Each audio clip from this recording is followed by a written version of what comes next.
this fight's great because what else would it have been? Crappy? I mean, if you die, all right, cool, I killed this guy. Yeah. Like, why does he have my boss's designated name? Yeah. It's like, he's not worthy of that. That's why he's dead now. But yeah, then he's like going yes, he's like off to the next building. And from when I played it, it's like, it gives you I'm not gonna say super BS because for this whole game, it provides a path for you to go through. Yes.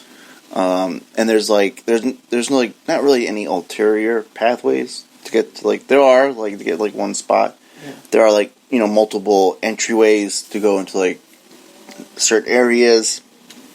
And for this, it just goes all right, now you can't use any weaponry because there's all these nuclear materials around. That's right. It's you could expose yourself to nuclear materials and die, or you'll blow up the facility. I don't know. I don't remember. Yeah. It's because of this game, I'm kind of going through remembering how when I played it, remembering the many times I played, kept replaying the game over and over again. But I was like, hold on, I can't use my guns because I'm in a room full of leaked materials. So I thought maybe if I can have people follow me, then I can kill them in that hallway that leads to there. Yes. Which it doesn't happen. They don't really none of the soldiers get on their knees and then crawl after you. Because that would have probably been interesting. If you were ever in an event and then a soldier sees you, it'd be hey, what? And then they crawl down and come after you. I'm coming after you. I'm coming after you in this vent, and they just grab your ankles. Yeah. And you're oh crap, busted. But yeah, I thought that was now I'm restrained. You put handcuffs on me. Yeah. And then for my first playthrough, I remember if you get caught in there, if you get caught and the alarm goes off, nerve gas would seep into the room and the doors are shut and you can't get out. Yes. And I was all right, now you're doing this again to me. I was okay. I was all right, I'll be sneaky. And ended up I'm gonna go after every guy here and just choke them out and break their necks. And then replaying the game, I would go through all right, how can I avoid these guys and just not really get in their way. Yeah. And I would do that from then on. It's when I first played this game, and it was and also my age, it was just all right, I'm gonna take everyone out. Every soldier's going down. There'll be nobody left by the time this game is over. Yes. It's maybe they're just that one guy that he can tell the tale of this one man that came through this town and took out all the bad guys. From my point of view, would be all the bad guys. But from the soldier's point of view, they're the good guys because they're hey, we're patrolling, we're guarding this facility. So this random guy just ran up in here and is just terrorizing us. Yeah. So that's how I would find interesting. I want the point of view of the survivor, from the soldier, the one survivor.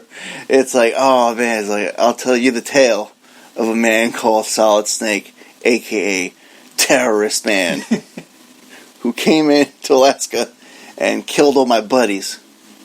Yeah, and I thought that was a little bit of what you were getting to with the idea that sort of the henchmen,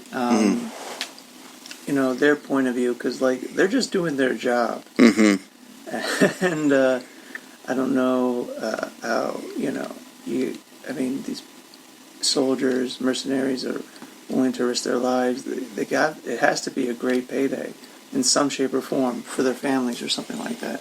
So you got to assume there's soldiers and they have families, or some did. But you don't see it from that point of view because you're playing through the eyes of Solid Snake. Yeah. And you have these guys coming at you, and you have to, and now you don't have any, you can't use your weapons, so now you have to be sneaky and try and choke as much people out, and but yeah.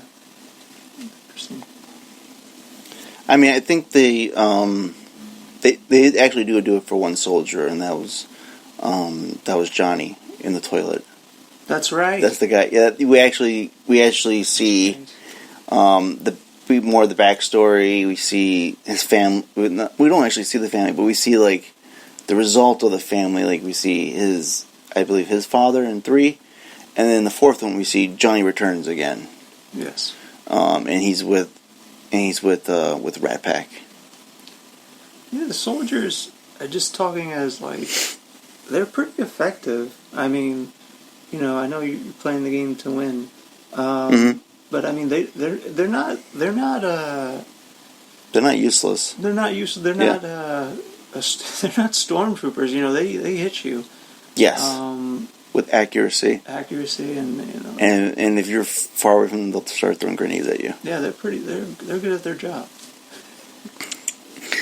And then as I say, we're in the nuclear warhead storage, and then you have to go to you go to the lab, the B2 lab. Well, we had to get to the lab, and to get to the lab, there's this room where it's all there's electrified flooring. Yes. And there's gas everywhere, so we have the gas mask now. Yes. And then I remember playing it, I immediately stepped to the floor and electrocuted myself. I was like, whoops, didn't mean to do that. And then I thought to myself, oh, maybe not every floor is electrified, and just go like bolt running right through. It never worked out. And then we have to learn that's when you had to break out the Nikita rocket launcher to guide it through this maze to get through this corridor, which I assume it looked like offices. Which is it's such a weird, because you're not supposed to use your weapons, but you're going to use this missile. Oh yeah, I was going to say but once we get past that floor, I think it's because you're away from the nukes. Okay. It's all right, go ahead, go nuts. Okay. Just go to the floor above. This floor is no gun zone. Floors above gun zone. Yeah. You come back to this floor, no guns. Yeah. Guns up there. Down here, no guns. Okay. But yeah, once you get to there, it's yes, I'm unleashed. Which they did in the story-wise. They said we've activated your nanomachines to stop using your guns. Okay. Which, it's when it comes to this series, it all comes back to nanomachines, and that became a meme of its own. Yeah. Where it's you want an answer? Nanomachines. Yeah. It's why is this reason? Why is it because of this? Nanomachines. Where it's do you really have to say that? Who actually come up with the answer to it? Yeah. But yeah, which is kind of fun because all right, I'm gonna guide a missile inside an office. Yeah. To blow up the power grid for it. Yes. Which if you think about it, if I'm shooting a rocket launcher in a building, wouldn't that take more than just the power grid? Wouldn't they actually take almost a chunk of the office? You would think so. Yeah. I think that would be the case. Damage, yeah. But yeah, once you get past that, and then you still got to wear the gas mask because the gas mask is unleashed, and then it introduces the cameras with the turrets. Yeah. Where it's if you don't use the rocket launcher to hit the wall of it to blow up the turret, you can use chaff grenades, which kind of puts a pause on all the electrical equipment. Yes. Along with your radar, which your radar just just goes to jam. But yeah, and then comes because this game is the first game, it was more of a darker tone. Yes. Once you blow up the power grid, and the floor is no longer electrified, you finally get to where you're supposed to go, which is the lab. You want to go to the lab. That's where the next spot, because you gotta go visit a man named Hal Emmerich. But before that, the door opens, and then you see just bodies on the ground, blood everywhere, and it's almost like this ghost-like figure hoisting up a guy, and who's just dying. Oh God! I wish you could have just kept going, and you're oh crap! What's this now? It's I went from tank to Invisible Man, but camouflage, and that brings up the the next boss, and that'd be the Cyborg Ninja. Yes.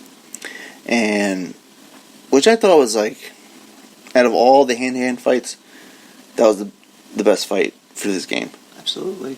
Because when you get to Liquid, it's like,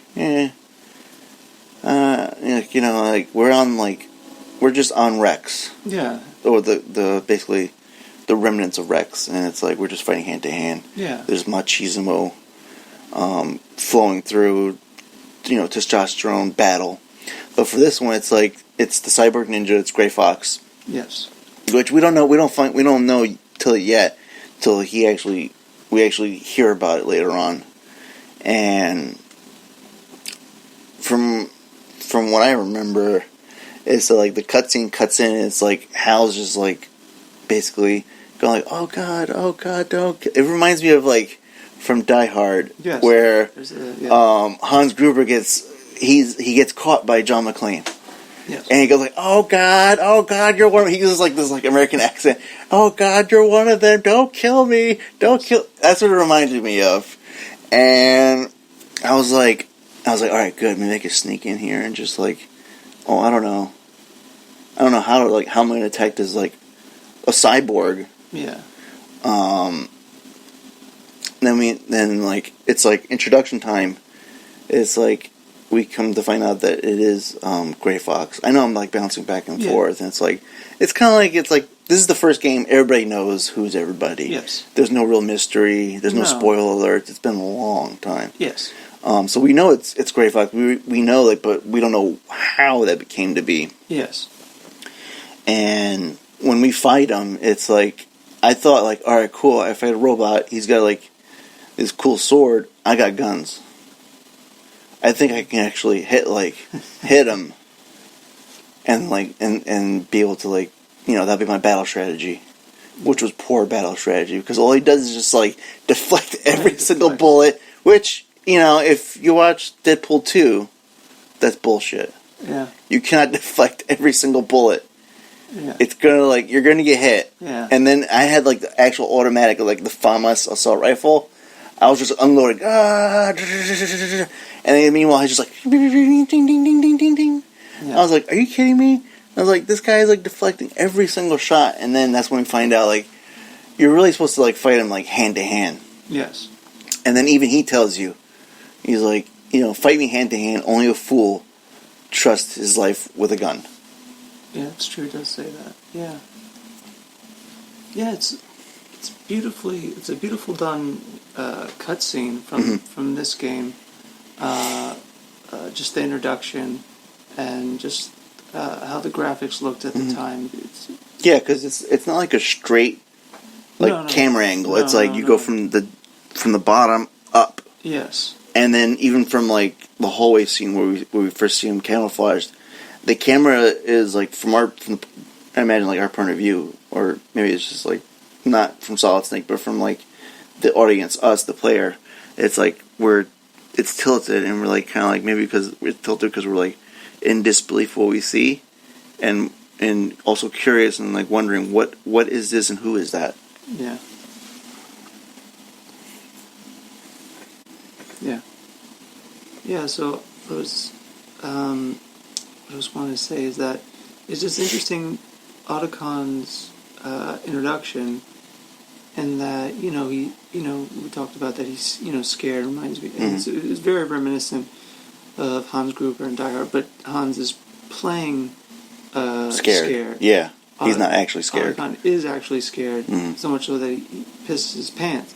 And it was just to have that character introduced in that way. When you have all these other characters introduced in these sort of epic monologues, or dialogue between Snake, and to have this character, we see him and scared and rightfully so, because you're seeing this ninja come out of nowhere, this sort of entity come out of nowhere, once invisible, now seen, and just has no face, is covered and is robotic, and so you understand why he's scared and how quickly the ninja moves, and it's interesting, a lot of interesting contrast for a character to be introduced, and I guess it makes him